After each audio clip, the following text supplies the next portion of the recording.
Bos, Apa sayang? lah iki kok dasmu datere kok kembang-kembang iku nek dincaki kupu piye? Oh, iki ta. Heeh. Iki mawar ceplok-ceplok sayang kok. Lah iya to, kok dawu apik ngono lho. Sesuk nek pomo dodol nganggo kuwi wani ora, Bos? Iki. Heeh. Ya wani lah wani anggere sawarane gede sayang, anggere sawarane gede wani mae kok. Kupu-kupu to iki dicopi apa? Dicopi apa? Dicopi apa? Kupu. Kupu. Heeh. Seperti kok ketek. Lah nek ketek piye? Ketek. Heeh. Ketek ngangkok kowe. Tak kandhani ya. Kowe ngendiki lek sing nelake akune jenenge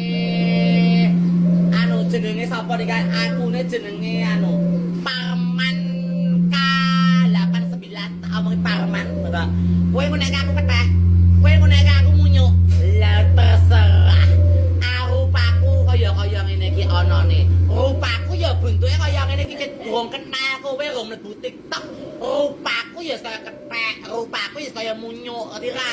Kok iso sing ngelak-ngelake rupane kaya ketek, rupa kaya munyuk iki kok di posting. Kowe pengen viral, kowe nganggo daster. Kowe udah tuh dalan, pokoke sempakan tok Parman kok. Kowe sempakan tuh dalan kaya DGJ kae, kowe viral kok. Lah aku kok ora ganggu kowe, ora ganggu bojomu kok. Kowe repot banget lho. Kowe ora seneng karo aku, ora usah ngelok kaya ngono kuwi. Aku rupaku emang kaya dicok ketek, kaya munyuk, ora kaya rambutan kok. Kuwi kaya ngene kersane Allah, ciptaane Gusti Allah. Lah kok kaya sewot mentok, rupamu kaya ngapa kok iso ngelok ketek. Ngelok kaya aku kaya munyuk, kaya orang utan.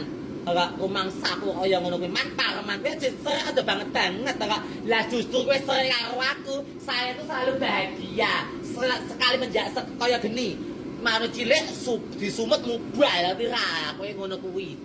Iki lho, mae ngerti ra? Kowe wong tau ngerti aku ta kowe kok. Wong tau tak mamah sedot umbun-umbun ta kowe. Rumangsaku kok.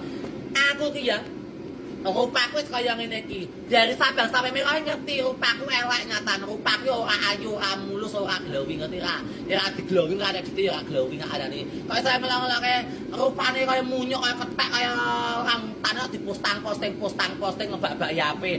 Terserah. Nyatane sing do seneng karo aku ya akeh. Ora, yen kowe ora seneng ndelok videoku di skip dundahke apa di blok